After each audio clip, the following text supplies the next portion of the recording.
Om Swastiastu, baik perkenalkan nama saya Putu Krisna Pramana Yuda, NIM 24150910026. Dan kali ini saya akan mempresentasikan tentang pandangan agama Hindu tentang manusia pertama di dunia, kemudian keyakinan penyakit dan pengobatan. Baik, dalam agama Hindu, manusia pertama di dunia ini adalah Manu, yang mana Hindu sendiri disebut sebagai Sanatana Dharma atau Dharma Abadi, kemudian menyebutkan bahwa Manu adalah manusia pertama menurut Hindu. Nah, Manu ini kemudian menulis sebuah Manusmriti, yaitu sebuah kitab panduan umat manusia yang dijadikan panduan hingga saat ini. Nah, Manu ini adalah manusia pertama laki-laki dan dia memiliki seorang pasangan adalah Satarupa atau manusia pertama seorang wanita. Nah, dalam Hindu sendiri ada 14 Manu dalam siklus kehidupan yang bernama yang saat ini adalah Waiswata Manu.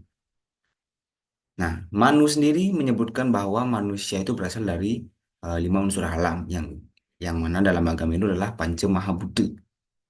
Nah, Panca Mahabhuta ini terdiri dari apa? Teja, Bayu, Akasa, Pertiwi. Kemudian ada lima dasar keyakinan agama Hindu. Apa itu lima dasar keyakinan agama Hindu? Adalah Panca Sarada. Dan apa itu Panca Sarada? Nah, Panca Sarada itu terdiri dari Panca. Panca adalah keyakinan, lima. Kemudian Sarada berarti keyakinan. Yang mana Pancasila merupakan lima keyakinan dari agama Hindu. Apa saja itu? Nah, yang pertama itu adalah Brahman atau Tuhan. Nah, Brahman atau Tuhan atau dalam umat agama Hindu itu menyebutnya Ida Sang Hyang Widiwasa.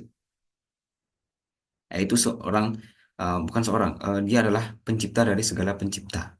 Seperti itu. Kemudian ada Atman, roh suci. Nah, roh suci ini adalah jiwa yang merupakan percikan terkecil dari Brahman yang merupakan eh, istilahnya yang membuat manusia hidup, jiwa untuk manusia hidup seperti itu. Kemudian ada karmapala atau hukum sebab akibat, yang mana karmapala ini adalah hasil perbuatan dari kita masa lalu atau masa sekarang maupun masa depan, yang mana ini saling berkaitan satu sama lain. Hasil perbuatan kita masa lalu akan diterima di masa ini. Hasil kita masa ini mungkin saja bisa diterima sekarang, atau mungkin hasil perbuatan kita saat ini akan diterima di masa depan. Kemudian, empat, samsara, reinkarnasi, atau yang disebut juga punarbawu. Ini ketika jiwa mengalami kelahiran kembali. Nah, dalam agama Hindu itu percaya bahwa jiwa atau roh dalam manusia itu dapat bereinkarnasi kembali. Yang mana ketika sudah meninggal, rohnya tidak akan, dia akan kembali, lahir kembali dengan wujud yang berbeda. Mungkin bisa menjadi manusia atau lain sebagainya. Nah, kemudian ada moksa, pembebasan. Nah, ini adalah bersatunya Atman dengan Brahman sebagai tujuan tertinggi dari agama Hindu. Jadi, saat roh kita kembali, tidak akan kembali lagi ke Punarbawu. Jadi, dia akan bersatu dengan Tuhan. Tidak akan kembali eh, menerima samsara tersebut. Nah, dalam agama Hindu ini disebutkan pula sumber penyakit.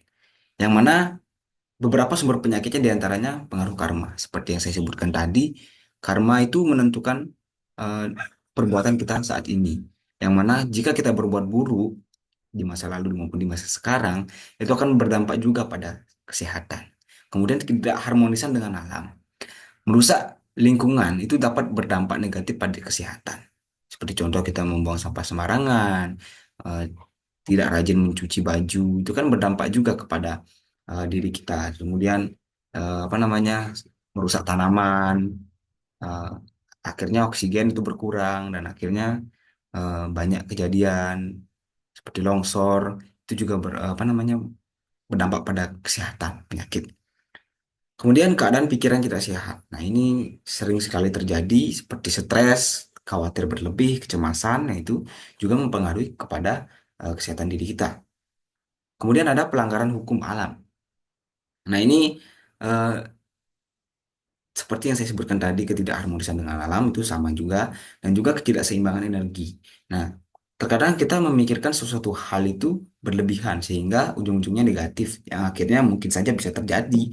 Nah, itu juga menjadi sumber penyakit. Nah, dalam Ayurveda pun menyebutkan bahwa tiga penyebab utama penyakit tersebut ada. Yang pertama itu Adi Dawika Duka.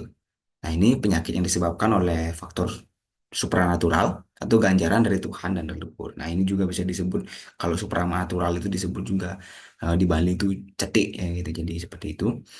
Jadi yang kedua itu ada adiatmika duka, yakni penyakit yang berasal dari pikiran atau kondisi psikis tertentu, eh, yang mana kondisi psikis ini apa namanya menyebabkan dirinya sakit sendiri. Nah, seperti yang saya sebutkan tadi, seperti stres, terus kecemasan berlebih dan lain sebagainya. Kemudian adi bautika duka. Adi bautika duka ini adalah penyakit yang disebabkan oleh makhluk-makhluk klinik seperti virus, bakteri, kuman. Nah, seperti kemarin itu ada COVID-19. Nah, itu penyakit yang disebabkan oleh adi bautika duka. Nah, kemudian pengobatan penyakit dalam sastra Hindu atau usada ya. Usada inilah ilmu pengobatan dalam Hindu yang mencakup penyembuhan fisik dan rohani berdasarkan lontar kuno serta ajaran Ayurveda.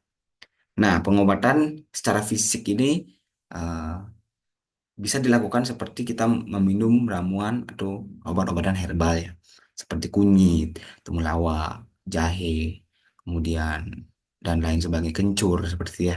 Mungkin Ayurveda. Habis itu selanjutnya adalah Ayurveda. Nah, Ayurveda ini menyarankan kita untuk pengobatan fisiknya adalah menyeimbangkan Vata, Pitta, dan Kapha. Kemudian eh, bisa juga kita melakukan tirta dan mantra, yaitu air suci dan doa penyembuhan.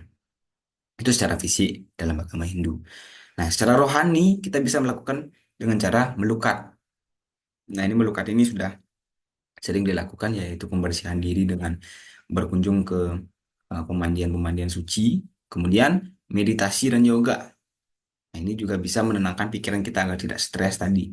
Nah, kemudian ruatan atau ngeruat. Nah, ini eh, contohnya itu seperti kita mebayuh gitu ya istilahnya. Nah, mebayuh ini ruatan ini biasanya apa namanya terjadi atau dilakukan oleh anak-anak atau orang-orang yang lahir pada tubuh wayang. Itu fungsinya untuk membebaskan diri dari energi negatif. Sekian dari apa yang bisa saya sampaikan. Apabila ada salah kata, saya mohon maaf. Dan saya tutup dengan para Santi Om, Santi, Santi, Santi Om.